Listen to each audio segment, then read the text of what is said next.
For several years, my regular practice was every morning in my car on my commute to work, I would listen to something positive, like an inspirational podcast or a motivational audiobook.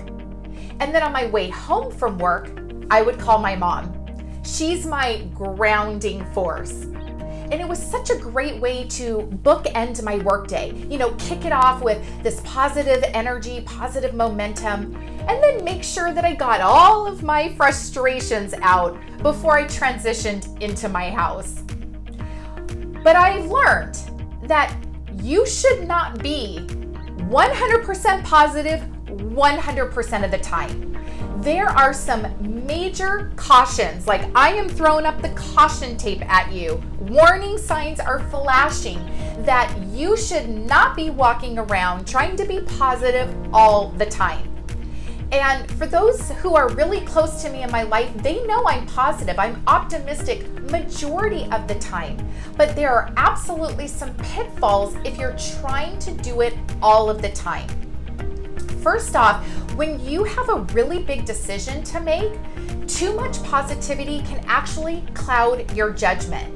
It's one thing to be looking through rose-colored lenses, but if those lenses are so rosy, they almost become red, blocked. You can't even see out of them. So make sure that when you are making big decisions, that yes, you have optimism about it, you're seeing opportunity, but you might be playing devil's advocate. You make sure you're looking at things from alternate point of views and weighing some of the potential, cons or roadblocks or challenges ahead.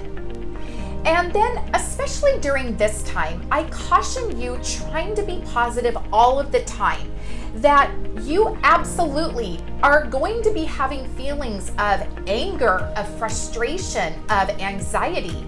And if you are trying to push those down and stuff positivity on top of it all of the time, eventually it's going to erupt and cause a massive explosion.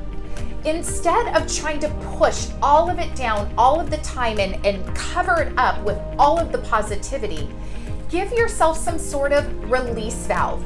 So I live in Southern California and I don't like earthquakes, but I'm so happy when we have those little ones because we know that it's helping relieve some tension instead of building up into the big one.